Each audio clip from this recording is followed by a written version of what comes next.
દોસ્તો મારી ગુજ્જુની મોજ ચેનલમાં આપનું સ્વાગત છે। આજના વિડીયોમાં આપણે વાત કરવા જઈ રહ્યા છીએ કે આજે તો ફાઇનલી પૂનમ ભાભીને લઈને ગયા છે હોસ્પિટલે।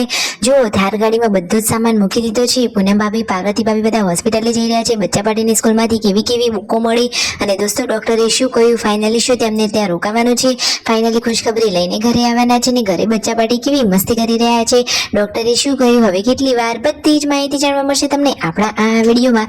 મારી ચેનલ બનાવવા હોય તો ચેનલને ફટાફટ કરી દો લાઈક, શેર અને સબસ્ક્રાઇબ।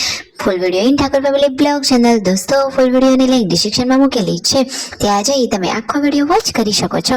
હવે ટૂંકી ટચુકડી લાઈવ લેટેસ્ટ ટ્રેન્ડિંગ માહિતી મેળવવા માટે કરી દો મારી ચેનલને ફટાફટ સબસ્ક્રાઇબ। તો જુઓ દોસ્તો, તમે વિડીયોમાં લાઈવ જુઓ કે અહીંયા પૂનમ ભાભી ને સંજયભાઈ બેઠા છે ને મીઠી મીઠી નોકચોક કરી રહ્યા છે।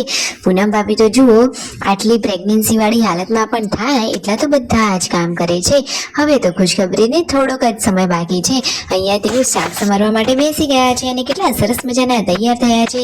આ તો એકદમ ક્યુટ કપલ છે અને મસ્ત મજાની એ તો મસ્તીવાળી નોકચોક કરી રહ્યા છે અને તેઓ કહે છે કે અમે તો તૈયાર થઈને હોસ્પિટલે જઈ રહ્યા છે। અરે દોસ્તો, એમને તો રીલ બનાવવાનું હતું એટલા માટે તેઓ તૈયાર થયા હતા। તેમના મમ્મી તો આજે ઘણા ટાઈમ પછી ખેતરમાં આંટો મારવા માટે આવ્યા છે। શીતલ ભાભીએ ચાનો પોટલો કરી લીધો છે। હવે પૂનમ ભાભી તો મસ્ત મજાના રેડી થઈ ગયા છે અને હવે જવાનું છે હોસ્પિટલે।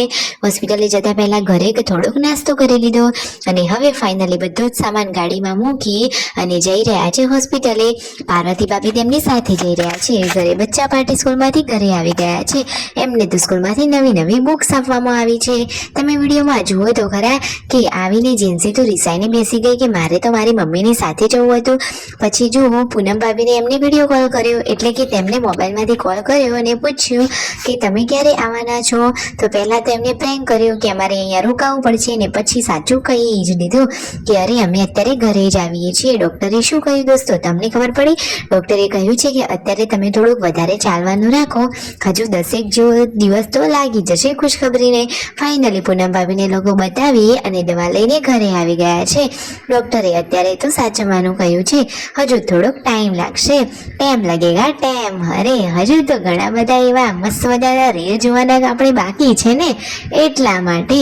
પછી સાંજના ટાઈમે જુઓ બેસવાનો ટાઈમ થઈ ગયો છે અને આ બાજુ જુઓ પૂનમ ભાભી શાક સમારી રહ્યા છે। આજે તો મસ્ત મજાનું સેવ ટામેટાનું શાક બની રહ્યું છે અને પછી રાત્રે બધા લોકો એક સાથે જમવા પણ બેસી ગયા છે અને બચ્ચા પાર્ટીની તો આજે મોજ પડી ગઈ છે। હવે છેલ્લે જુઓ પાર્વતી ભાભી તેમના મમ્મી જમી રહ્યા છે અને મિતાંશ તો આજે દાદા જોડે મસ્તી કરી રહ્યો છે। ક્યુટ ક્યુટ કાનુડો છે। હવે પૂનમ ભાભીના ખોળામાં પણ આવો જ એક ક્યુટ કાનુડો રમતો થઈ જાય એવી જ પ્રાર્થના। તો ફટોફટ like, share and subscribe my channel.